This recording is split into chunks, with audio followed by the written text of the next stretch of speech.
Imagine two friends describing the same walk. One says, I walked 700 meters. The other says, I ended up 450 meters northeast of where I started. Both are talking about the exact same walk, so why do their answers sound so different? The answer splits almost every quantity in physics into two families, scalars and vectors. Let's start with scalars. A scalar is a quantity that is fully described by just a magnitude, a number, and a unit. No direction needed, none implied. Mass, time, temperature, energy, speed. If I tell you the mass is 5 kilograms, that's the whole story. There's no 5 kilograms toward the door.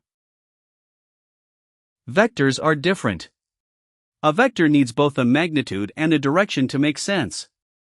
Force, velocity, displacement, acceleration. Saying the force is 10 newtons is incomplete.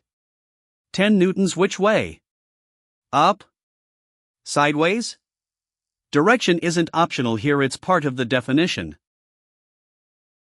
This is exactly where students lose marks: speed versus velocity, distance versus displacement. Speed just says how fast, 60 kilometers per hour. Velocity says how fast in which way, 60 kilometers per hour, due north. Same number, but only one of them is a complete vector. So how do we actually draw a vector? With an arrow. The length of the arrow tells you the magnitude. Longer arrow, bigger quantity. The way the arrowhead points tells you the direction. That's it. Two pieces of information, one simple sketch. Here's the part that really separates them. Scalars combine with plain arithmetic. 3 kilograms plus 4 kilograms is always 7 kilograms. But vectors combine geometrically, because direction matters.